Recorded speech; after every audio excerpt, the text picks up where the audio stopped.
Hi, welcome to Fire Clue Show. I'm Sandy Archer.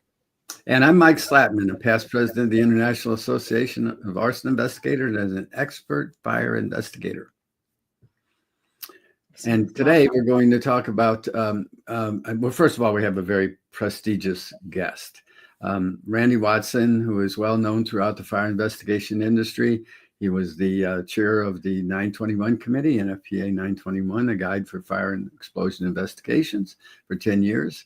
And he's also was chair of the committee that put together 1321, which is what we're going to talk about. 1321 is the standard for fire investigation units, and it's got there's a lot of misunderstanding around it. So we're going to clear that up. And so let me tell you about Randy before we introduce him. He's off stage right now. He has been not only a fire investigator in the field, but he's led SEA for many years. He just retired from there, and now he's doing a lot of traveling and for IAAI chapters and other organizations talking about 1321 right now. But he is an expert in all areas. He is well known. He's internationally known. I know that, and he was past president of the International also, more recently than I. So without further ado, let's introduce Randy. Hello. Hi, Randy. Hi. Hello, Welcome. everyone. Great to be here, Sandy, Michael. Awesome. Thank you. Nice to see you. And thank you for being on the show. I know we had a little technical problems earlier, and you're still here, and you didn't give up. And thank you very much. And I see you're in your palatial estates. Go ahead.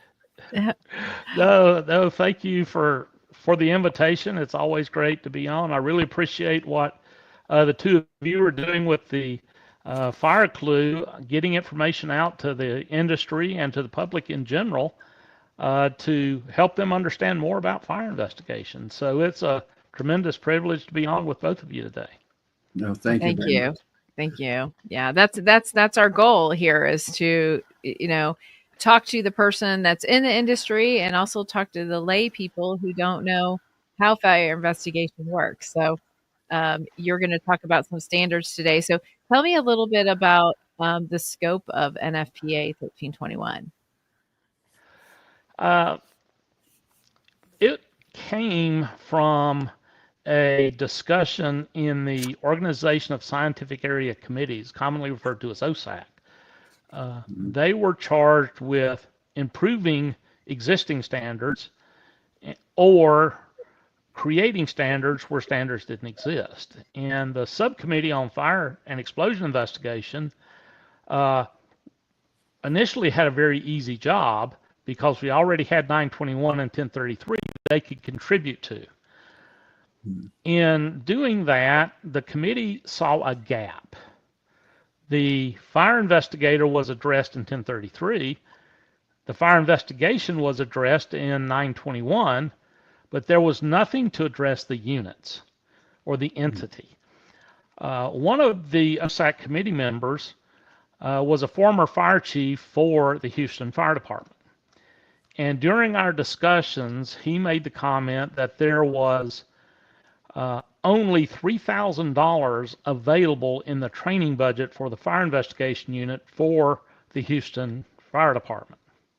Wow. And so that discussion led to the submission to NFPA by the committee to create an additional standard to provide the fire investigation units with something they could rely on, take to decision makers to help get the support they need to do their job, and to provide some consistency throughout fire investigation.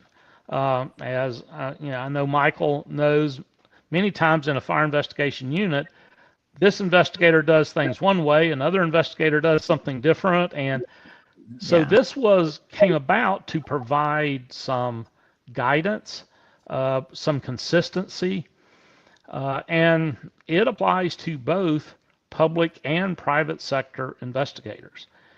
Yeah, And the I think commit, that's where the confusion comes up about Right. Who who is is it?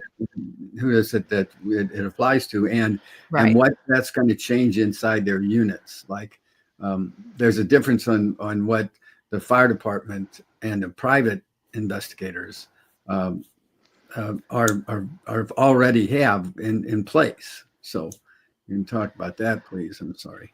yeah, and you're absolutely right. And a lot of that came from assumptions and misinformation. Right. The class I do, and I'll be doing in Iowa coming up, Hmm. I call the class on NFPA 1321, separating fact from fiction. Because just like 921, there's a lot of information that came out, and people were really upset about things that weren't in the document. Hmm. And because, like you said, Michael, that you have the Kansas City Fire Department is a large department, and it's going to have one set of standard operating procedures, Right. whereas a private company is going to operate differently and is going to have different procedures. So when the standard was developed, it applied to both. Uh, Ultimately, a fire investigation unit was defined uh, as an entity that conducts fire investigation consisting of two or more investigators. So that was kind of the big change. And Yeah. one of the confusing parts of this was that people thought NFPA 1321 was going to tell them what their policies and procedures had to be. Oh, And nowhere in the document does it do that. No, it right. does. It tells them they should have policies and procedures, written Right. policies and procedures that address various topics. Right. Because the procedure for evidence for ATF is going to be one thing. The Mhm. procedure for evidence for a private company is going to be a different thing, but they need to have policies in place that Right. they will follow to handle it. So that's been probably the biggest confusion. There were people saying, well, they're going to tell us how many we must have in a unit. Well, Mhm. that's nowhere in the document Okay. Right. and wouldn't be. So That's that's kind of I, yeah. how it came about. yeah. So anybody, it applies to any two or more. All right. Hmm. And it does establish the. I know that some fire departments were concerned that you were going to tell them, and they're not going to tell us what our policies are, that kind of thing. And they thought Right. that this document was going to do that, so they were all misunderstood there. And then the fire investigation community, the private investigators. Oh my God, we're going to have to write more and more of our procedures. Well, Right. we've already have most of this stuff. I mean, the only thing is, I know one guy that I was talking to, and he said, "Well, now I got to put in a policy on safety. I didn't have a policy on safety. Well, Oh, he should have had a policy on right. safety." Exactly. But I mean, You're required to as a business. yeah, Yeah. yeah. So you Yeah. should have some safety, and I said, "Well, yeah, that's pretty easy, and you can go to 921 and take a look at that." So anyway. One of the things that I have found as I've taught these classes and visited with people, Mhm. uh, that at the end of the class, they will say, well, we've got most of that in place already. I said, exactly. Right. And a lot of what you may not have in place, you have a policy, it's just not written. So you've got Right. to write it down. So that's been, Yeah. that initial pushback that, well, we've got to have these policies. Well, you've already got most of them. The other thing that's in there, and if I use the Kansas City Fire Department again, the Okay. fire investigation unit does not have to rewrite everything. If the Kansas City Fire Department has a policy for budgeting Yeah. that will address the needs of the unit, they don't have to have a separate policy. If the Oh, city of Kansas City has a policy on how budgeting will be done, they don't have to write a separate policy. They can defer to the policy that's already in place. And the other fear that they had is, well, it's going to get used against us in court. I go, well, Mm-hmm. 1321 is going to be third in line to be used against you in court. Right. Okay. 921 and 1033 are going to be front and center, especially 921. Right. But in my view, the one place that 1321 may come up in court is if there's an evidence issue. And if there's an evidence issue and you're asked, what is your policy for evidence, and you don't have one, you're probably going to get hit. Or if you have one and didn't follow your policy, you're probably going to get in trouble. And you should. Yeah, right. I agree with that. So I believe that is probably the one big area. The other thing that I never thought about until it came up after a class, and I don't remember exactly where it was, but one investigator said that he would expect the unions to latch on to 1321 because it does require things, policies dealing with safety, as Sandy, you mentioned earlier, and health issues that maybe the departments aren't addressing. So he said, the unions are going to grab onto this and say, hey, this is a standard, and according to this standard, you should be doing certain things and have policies related to the health and safety of the people. And I'd never really looked at it from a union standpoint. Being from South Carolina, that unions weren't necessarily big where I was from, so never really thought about it.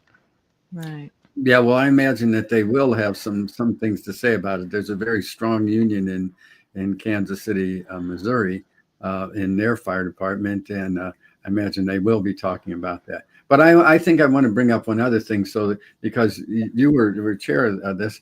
It was very important, I think, that you tell there's there in the scope. It says this will not provide requirements for fire investigation methodology, for requirements of professional qualifications of fire investigators. That's not your purview. That was not 1321's thing. That's 1033 and 921.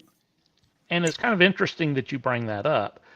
When NFPA decided they were going to move forward with this, they could have given this project to the 1033 committee and said, hey, either write a new standard or incorporate it in the 1033.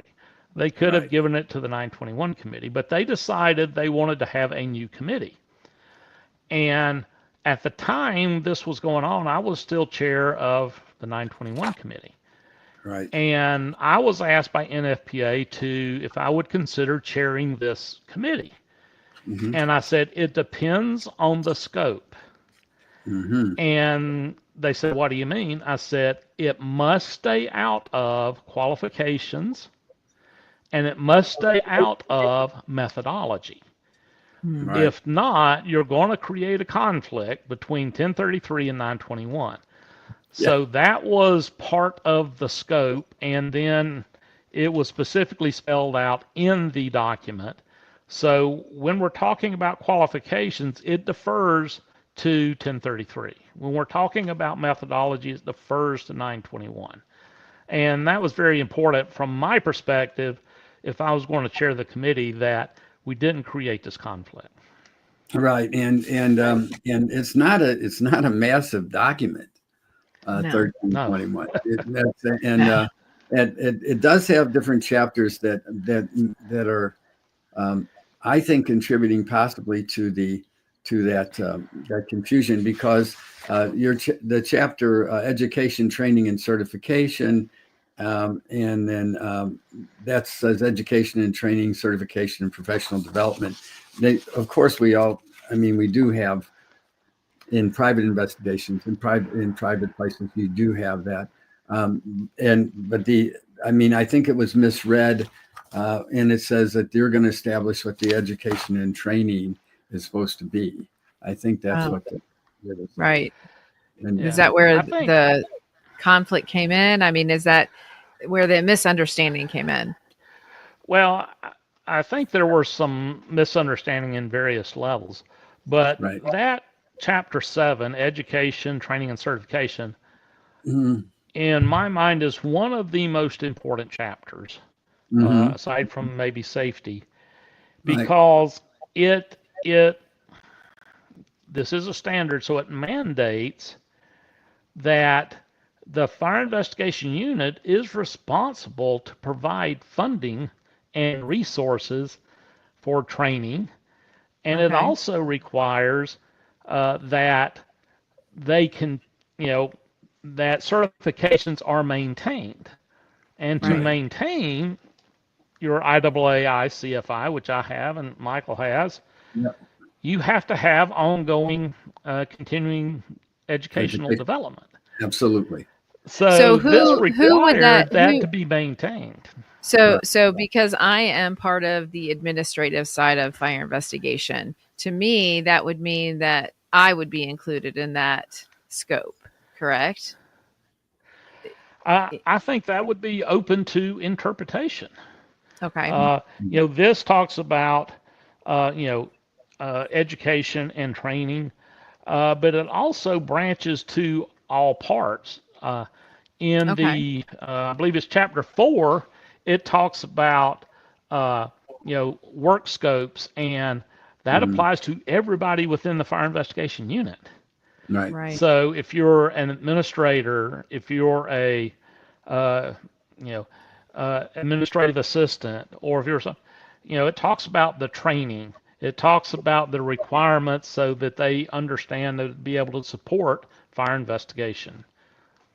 Yeah, Right. I think So, I think where the concern was for the um, community was that it was that 1321 is going to say you must have training in this and you must have training in that. You must have training in that. In other words, uh, establishing you will go Right.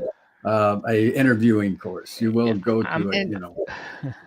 right. And that's what Michael, I heard in the community. I heard in the community that you had to go to some type of training that was going to cost, an X amount of dollars.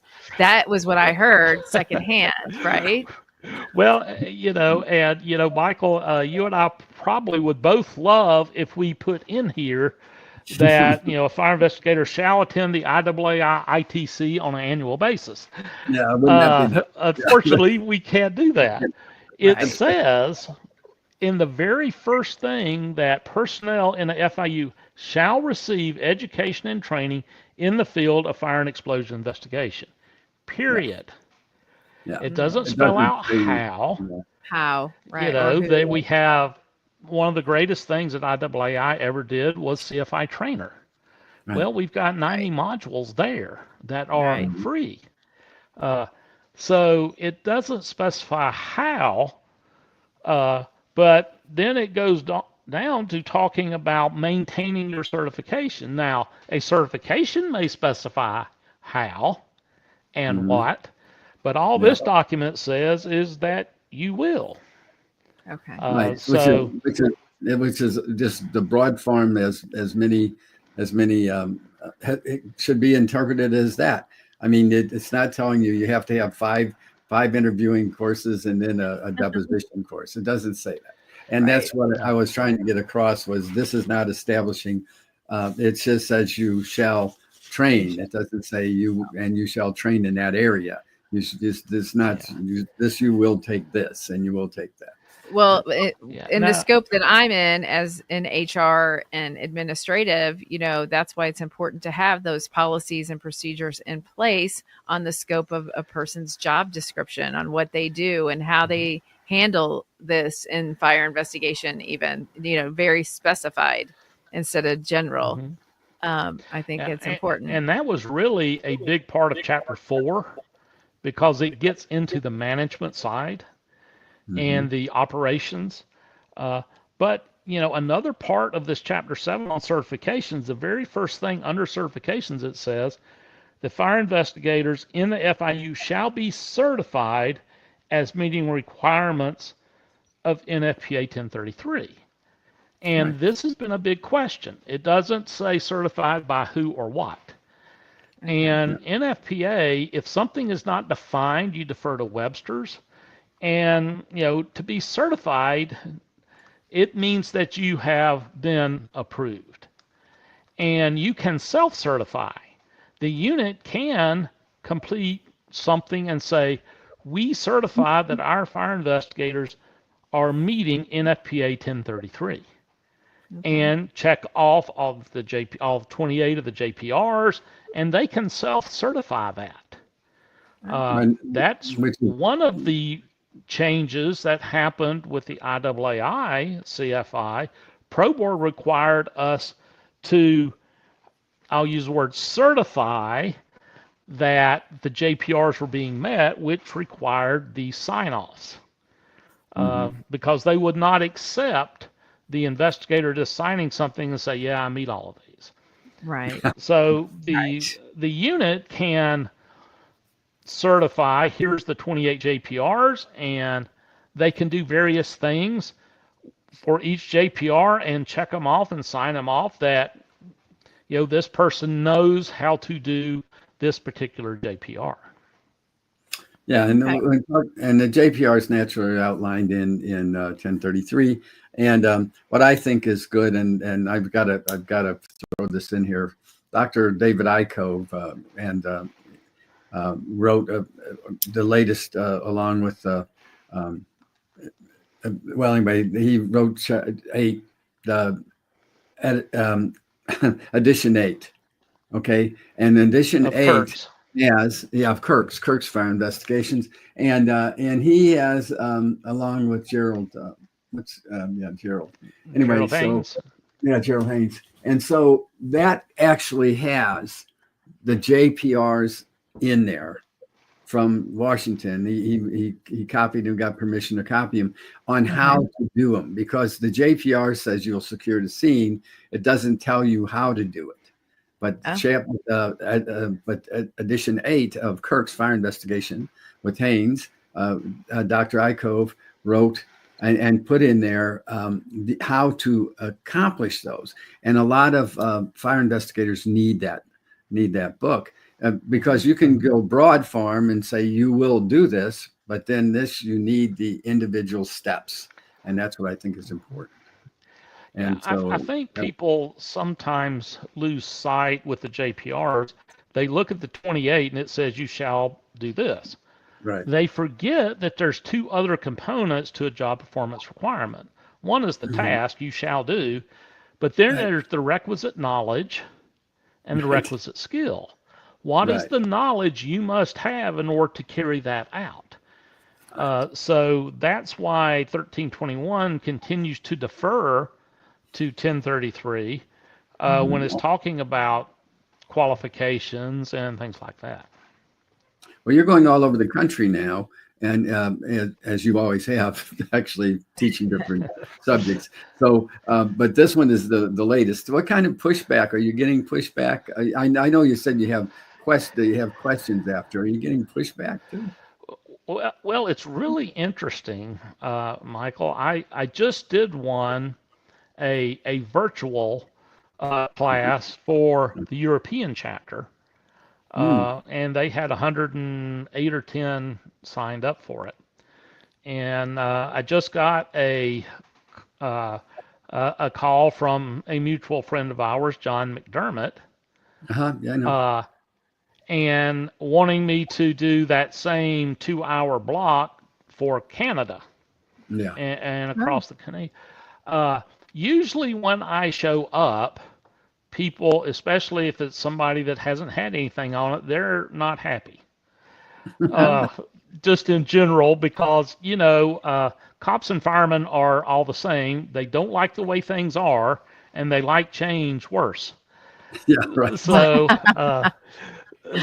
so, I like that. that's you know.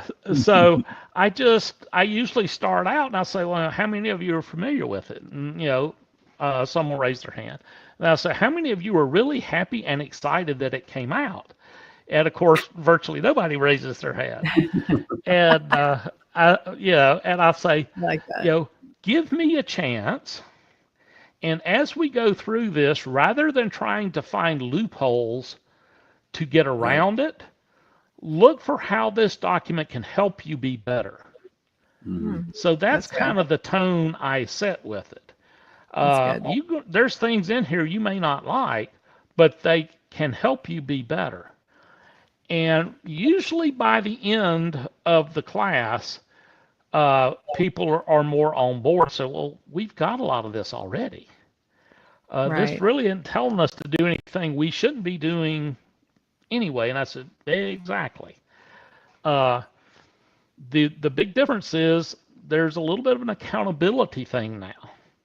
Mm. Plus, it does give you something that you can take into the decision makers and go, there's this new standard out there because every fire department knows about NFPA, and it talks about these policies we must have and their impact. Mm-hmm. Now, some departments are going to go, well, they can go pound sand. We're not doing any of this. And there's not much Mm-hmm. you can do about it. Mm-hmm. But it does give you something to point to. And hopefully, it provides additional resources and support for the fire investigation units to do their job because, most of the money in the fire service goes to the big red trucks. I mean, Yeah. that's the cool stuff. That's the sexy stuff, the big red trucks. And the fire investigation unit gets scraps if any are available. So the whole goal coming from OSAC all the way through the document coming out was what can we do to help the fire investigation units get the support and the equipment they need to be able to do their job. I think that's great. And not only that, Yeah. but I think it'll save lives actually, because people that don't have safety, then they're gonna have to write their new policies.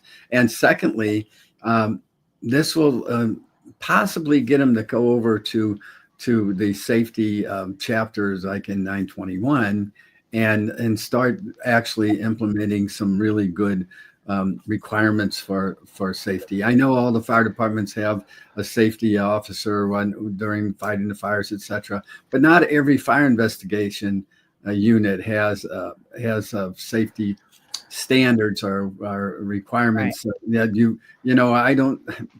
Well, we've been in this too long. I remember when we used to walk into to fire scenes and with a baseball cap and no respiratory stuff and pick up debris and went, boy, that smells like gasoline. I remember that years and years ago. So I have a question. I have an interjected question here because I came up a different route, not in fire investigation. So how does it translate to OSHA standards? Like how does it? Is there anything that they're requiring that we talk about those types of standards or no? Well, there is references in there. Okay. And, fire investigation, with some exceptions, really hasn't been on the radar of OSHA. Mm-hmm. There has been those that have gotten zapped and gotten a very expensive little piece of paper from OSHA, but that's been pretty rare. Right. Mike and I came up when you actually went to the fire scene in a suit. Right. Yeah, that's true. And then, and safety was, here's coveralls, here's some leather gloves, some steel-toed boots, and be careful. Right. And that was kind of what safety was. Right. That's an OSHA standard. Yeah.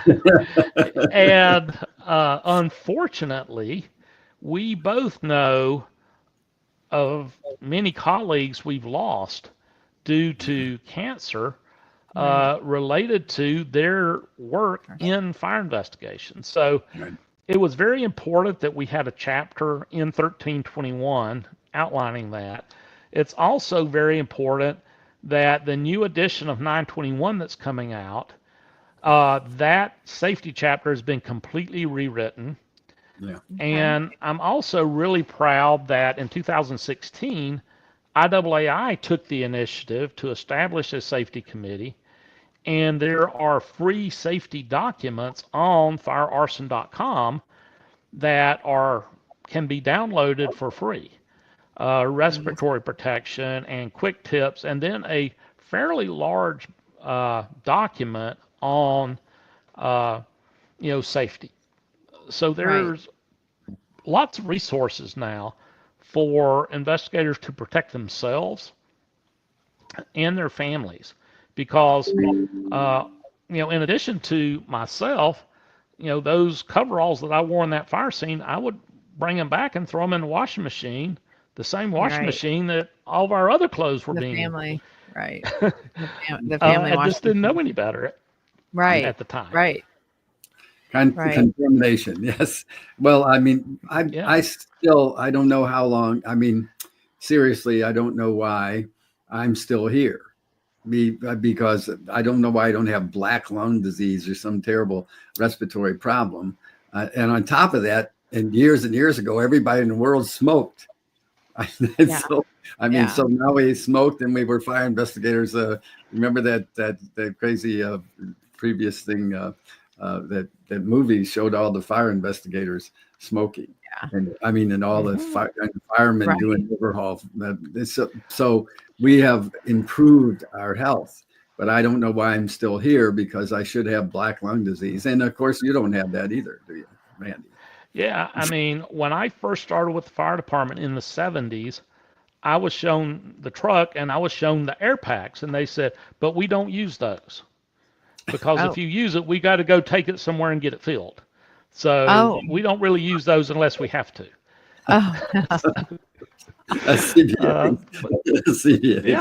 but that was just the way it was back then. Oh yeah, and there was a little bit of that. There's some crazy stuff that used to go on, a little macho stuff. You you ran into scenes without any respiratory protection at all. Yeah. I mean, while it was on fire.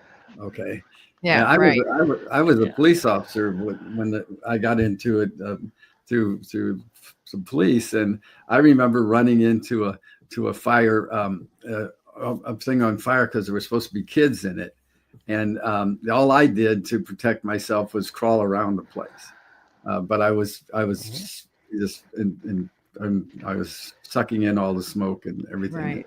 Had to go out. The kids were in the backyard, of course. Never found them. So they were in the backyard. I think one of the big things with safety is the safety chapter talks about, the requirement to provide PPE.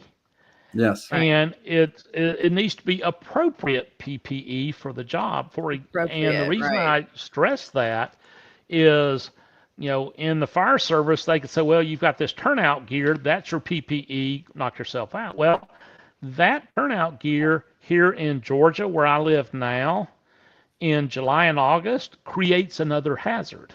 It's called heat stroke and heat exhaustion. Right. So it's not the appropriate PPE for the job at that time. So, that's another. So you don't want the PPE that's being provided to create another hazard, which may be more dangerous than the hazard you're trying to prevent.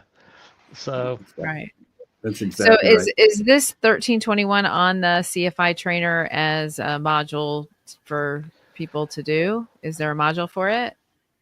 There is not, but there is something that is just being completed. IAAI is creating a fire investigation unit management course that is based on 1033. Dixon Robbins and I have been working on this for quite some time with our friends at Stonehouse to create this class. And it is geared toward the management and decision makers, because those are the ones that control the purse strings and the decisions that are being made. Sure. So that we just completed our final review. So I'm in hopes that this fall we'll be beta testing it, and then it will be out. My hope is that as a result of that, then work with our CFI trainer committee and create a module on 1321. And it may be various modules, because some people ask about Well, how do you create JPRs, or how do you create, I'm sorry, SOPs? And so there may be a module on creating SOPs. Okay, that'd be So great. there's various options within 1321 for many modules. But I would like to see our CFI trainer committee look at 1321 to do a module that at least is an introduction and an overview of what the document is. Well, Right. I think that's terrific, Good. particularly Yeah. about management.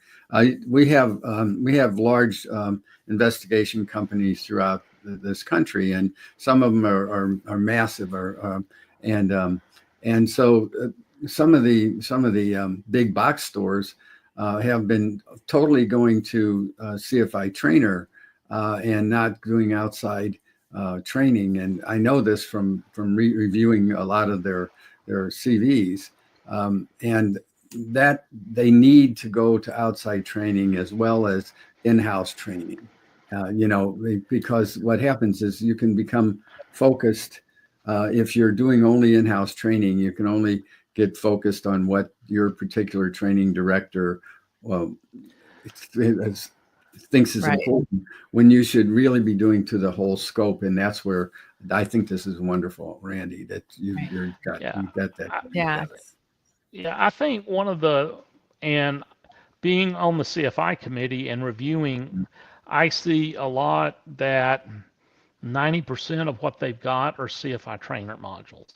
Uh, And so they are missing that interaction with other investigators. right. As Michael, as you know, when I go to the IAAI ITC, I learn as much after the class, interacting with people and talking to people and on breaks as I Sure. do in the class. Right. And so you're missing all that if you're sitting on Okay. your computer and only looking at CFI Trainer. It's a tremendous tool.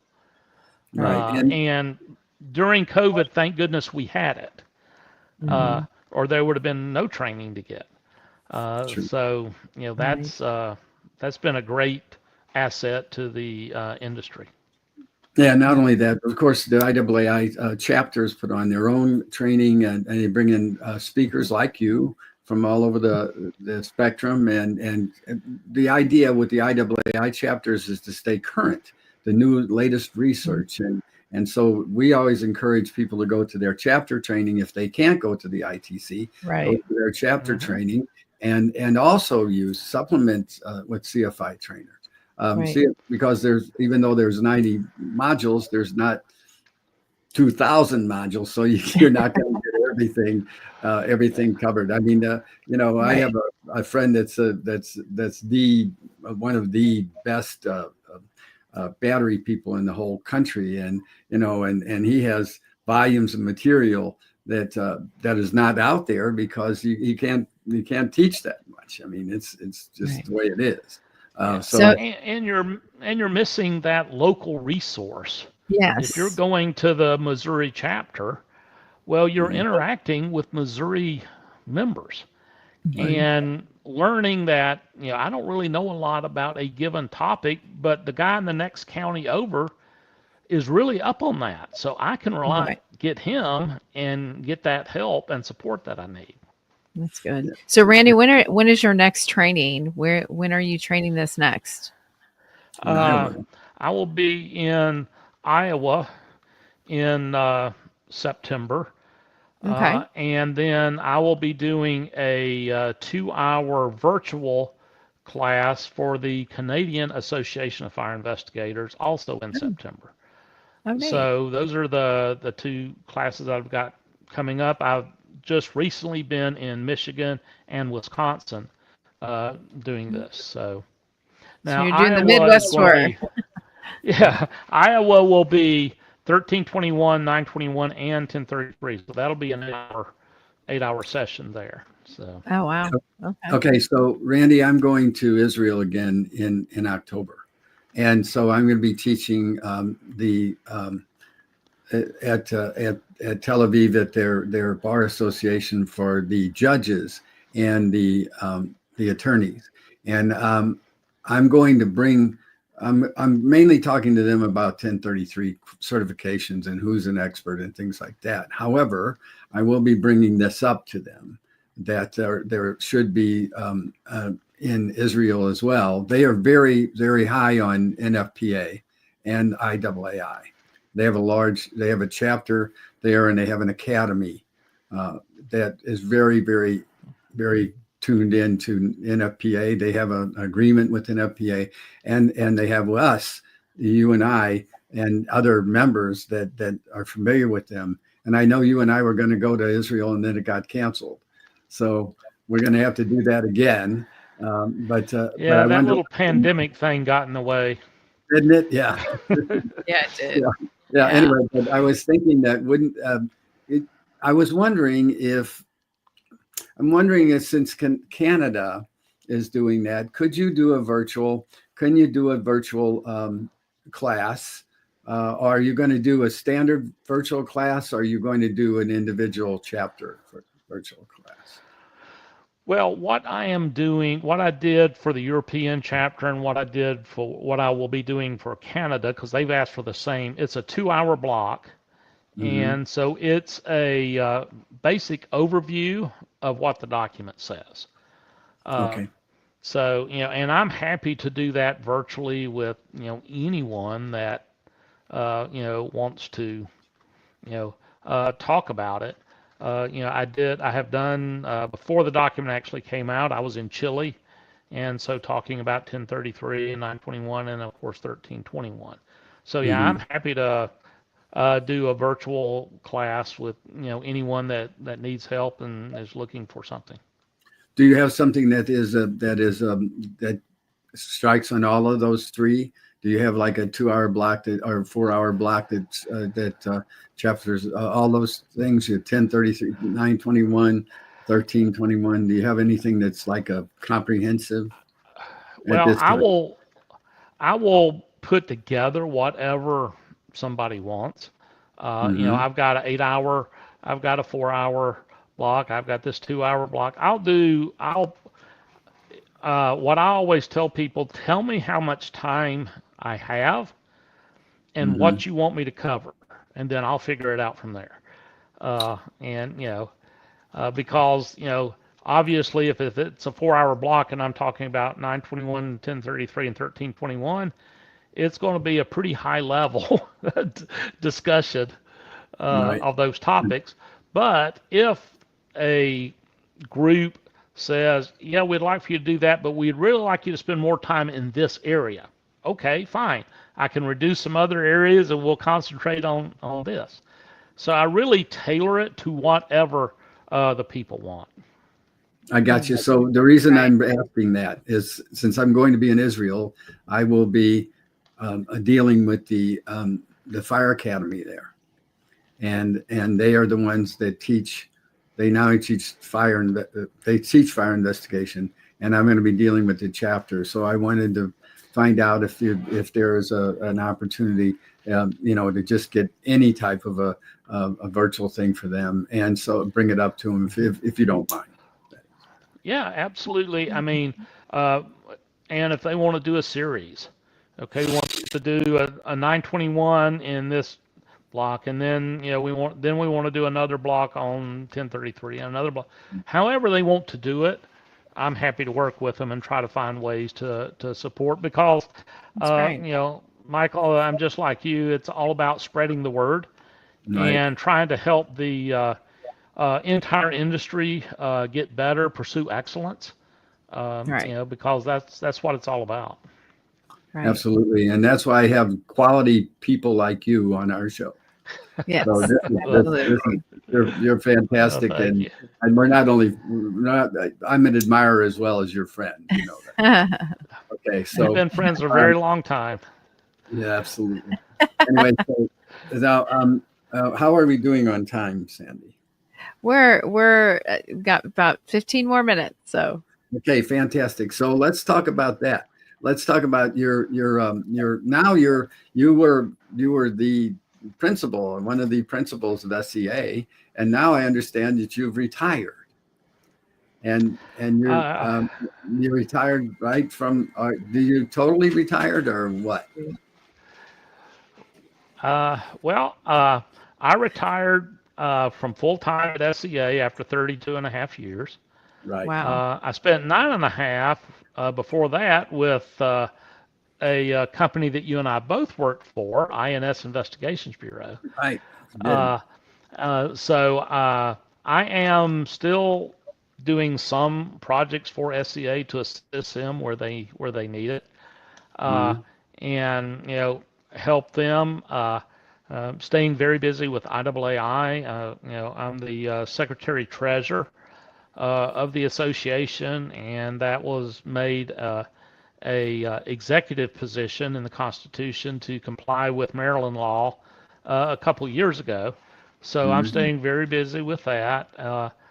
I enjoy the teaching and the speaking a lot, so I do that, and the rest of it, I'm enjoying a less stringent routine Right. after 48 years now of running. Wow. Not running quite as much or quite as hard, so I'm definitely enjoying that. Oh, that's Yeah. great. Well, see. Okay. So I worked my first fire, a massive fire, when I was a police detective in 1971. Okay, and then I had to go out and learn everything about fire after that. So, what did so how did you start? How did you start in fire investigation? Where did that come from? Okay, I'm actually glad you asked that because it's Yeah. a little bit of a strange but interesting story. Okay. Uh, I grew up in Greenville, South Carolina, Yeah. and shortly after turning 16, my dad got a call from one of his friends that was in the grocery store business. And Mm-hmm. he said, "Hey, one of our smaller stores by you is needing, a part-time person for bagging groceries, stocking shelves, stuff like that. You think Randy would be interested?" Well, yeah. I'm 16. Dad gave me a 63 Plymouth Valiant car, so I had a car. So, yeah, of course. So I went to work part-time in this grocery store. Well, Mm-hmm. what I didn't know is the Piedmont Park Fire Department was the department that covered where I lived. Okay. And the chief there was Bob White, and he was familiar with my dad because my dad was a mechanic, but very well known from racing, building cars and all that. Well, the shop where he kept the race car was about a quarter of a mile up from where the fire station was. So, and the chief lived about 2 blocks from this grocery store. Okay. So at least once a week, sometimes twice, he would stop by on his way home to pick up something. And then every Saturday he was there. But every time he came in, he would find me and ask me about school and say, "Hey, as soon as you're old enough, I want you to be in the fire department. I want you to Okay. join the fire department." This went on for 2 years. Then he came in and I said, "Hey, Chief, I've just turned 18." And he got a big smile and he said, "Well, we've got a training, uh, on Thursday night. What time do you get off?" I said, "Well, I get off at 7." He said, "Well, good. It starts at 7:30." So this is April the 8th. This is 1977. Mm-hmm. And so, very uncharacteristic of me at the time because I was short and I was chubby. Some things haven't changed, and I was very shy. So, but that Thursday night, I went to the fire department. I got the oldest, ruddiest equipment that was available. I got the Mm-hmm. plectron, and Mike, you probably remember the plectrons that were, like about this big. Yep. Yep. So that's Thursday night. Monday night, so just 4 days later, just after midnight, the alarm goes off. So one minute I'm sound asleep, the next minute I'm standing straight up beside my bed. And it Mm-hmm. says, "We have a fire at the Paris Grill on Rutherford Road." Well, the Paris Grill was a 2-story brick beer joint with the beer joint on the bottom floor and apartment above. And it Uh, was several hundred yards directly across from my bedroom window on the road oh, that paralleled where I lived on. So I threw the curtains open, and it looked like the sun was coming up. So I got in my Plymouth Valiant, and I started to say raced around to the scene, but you didn't race anywhere in a '63 Plymouth Valiant. But I got there, and I ran up to the truck, and the captain was there, and he looked like he had 15 arms. He was pulling levers and throttling up. Hoses were going everywhere. And I said, I'm here. What can I do to help? And about that time, the chief is pulling up in his red station wagon. And the captain says, there's the chief. Go see what he wants you to do. In other words, I'm busy. Get out of the way. So I ran over to the chief, and he's getting out, and he's putting on his white helmet and his white coat. And I said, the captain said to, come see you. And he smiled, patted me on the back, says, you stay with me tonight. So I spent the rest of the night with the chief, vacillating between this is the bravest person I've ever seen in my life, and this is the craziest person I've ever seen in my life, depending on how much that brick wall was moving that we were standing beside. So at 7 o'clock that morning, the fire was basically out, but I ran home, showered, and went to school. That was kind of the deal I had. After school, I came back by the fire scene, and engine 2 was sitting there. The road was still blocked, so there was bricks everywhere, and the chief was sitting on the tailboard smoking a cigarette. And he was, of course, he was well known as a fire investigator. And so I, walked over, and he asked me about how school was and all that stuff, and I'm looking at the smoldering remains, and I said, well, Chief, what do you think happened? And he said, it looks like it's arson. And I remember standing in the middle of Rutherford Road looking at this, smoldering remains, being very angry that someone would intentionally set a fire and endanger all of us. Right. Absolutely. And I decided, standing in the road on, I think it was April the 12th or 13th, 1977, said, that's what I want to do. Is investigate. Fantastic. Well, fantastic. Because a lot of the general public doesn't understand, even if there's a vacant building burning, they don't understand that the responding people are in danger.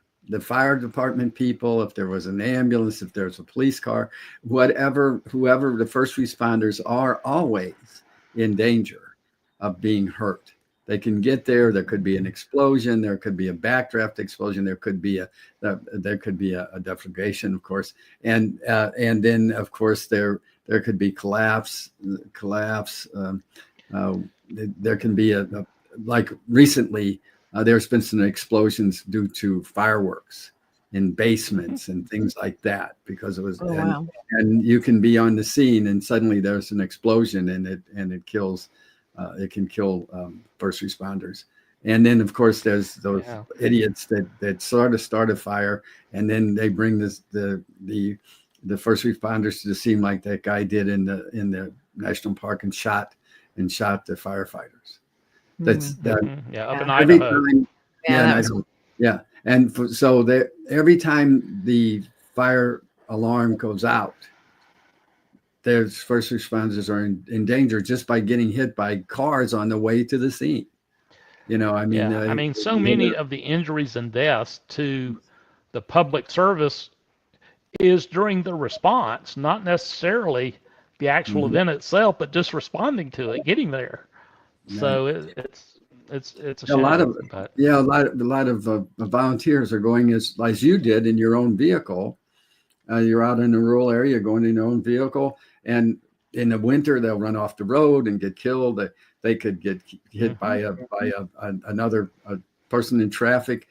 There's all kinds of ways that first responders die, and even heart attacks after the scene because of the adrenaline and stuff. That also happens, and now we finally have a insurance where it kicks in if you're line of duty death stuff. And it was really important to see fire investigators get included in that, because they were excluded for so many years. Oh yes, absolutely. And I remember standing Wow. next to those walls that are leaning in. That you were talking about, the walls that go like this during the. I've been in there. It's crazy as Mhm. hell. So Yeah, walking on unburned beams and all kinds of stuff. yeah. That was I, then, and this is now. We got a little bit older and got a little smarter, didn't we? yeah, I Yeah. mean, I think, but the big thing to me that came from, one, that decision to that Hmm. that's what I wanted to do Right. That's neat. is Chief White's commitment to invest in me. Yes. Because had he not taken the steps to invest in me, encourage me, he's the one that sent me to the National Fire Academy back when it was 3 weeks. He's the one that took me with him on fires or pointed me to these books. If he hadn't invested and encouraged in me, I wouldn't be here today. Yeah. Yeah. So That's nice. it's all That's about awesome. how we share and invest in others because as we invest in others, we're also investing in ourselves. Yeah. Yes. And it's making it Yes. better for everyone. So good. And he might be very proud of you if he knew. I mean, I know he's probably passed now, but what I'm saying is that he would be very proud of your career. Look at what you've done. I mean, not only Yeah. It's and really neat. I am in awe of the amount of work you've done in being the chairman of these committees, et cetera, for 921. I've been on the committees. I've been on committees, NFPA committees, and I know this is not an easy thing. And you have to, and when you're chairman, you have to make sure everybody's doing their job too. So Yeah. Yeah. we Well, did well. I really appreciate that. I really Well, appreciate that. I It's have to a say passion and a love. you're Well, inspiring me actually to want to go on CFI trainer and take some courses myself. I'll be honest. So Yeah, I mean, and if really at the stage where I'm at, Michael's at, I mean, if we're not inspiring others to excel beyond where they are today so that yeah, they can get better, then we're not doing our job. that's right. right. That's right. So, That's That's right. exactly right. Well, And we thank you always for what give you back. do. We Yeah. give back. We give Yeah. back for absolutely. all the training we had. Anyway, so anyway, well, let me tell you, I know we took a lot more time for you than we were going to because of technical difficulties Yeah. before. Yeah. You're still a little fuzzy, just to be honest. You're a little Okay. ghosty there. But Okay. Well, but but You but get this what you Randy, wasn't. get. so I have a question for you, Randy. If in All right. future episodes for us, I mean, what would you want us to cover, and what type of topic would you listen to? Uh, to me, it's more about the passion of the person you're talking to than the topic. Because if you are talking to someone that has a passion for something, it doesn't matter who they are or what the topic is, it's going to be great. Right. So looking for those people, I don't know if you've had Dan Madrikowski with all the work he's doing with firefighter protective equipment and all of the testing that he has Mhm. done.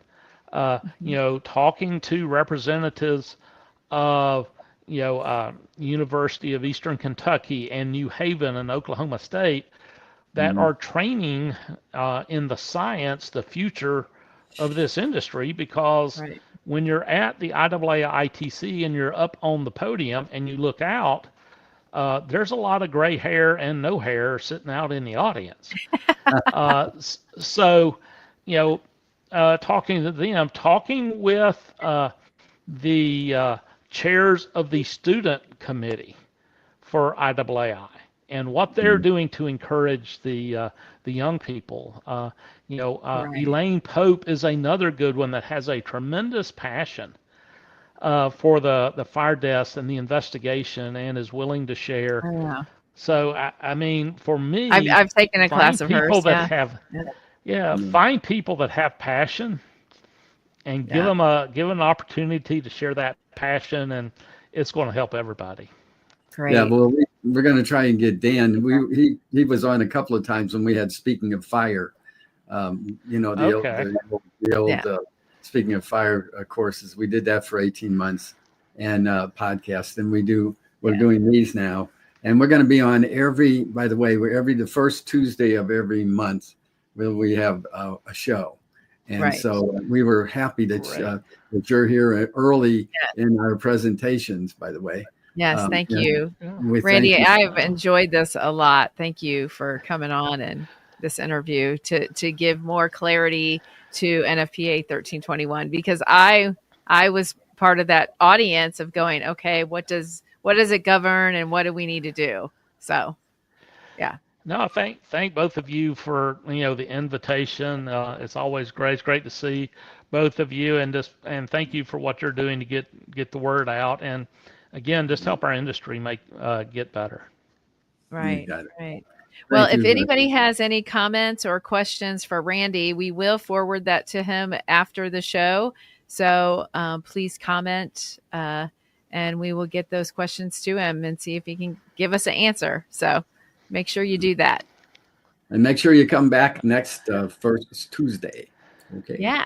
Yeah. All right. Well, thank you. Thank you, Randy. And if there's anywhere that you want to share this out, please do, and I'll send you the links. So, all right. Absolutely. Look forward to spreading the word. Okay, great. Thank you so much. We'll see you Thank you, guys Mark. next Thank you. time. All right.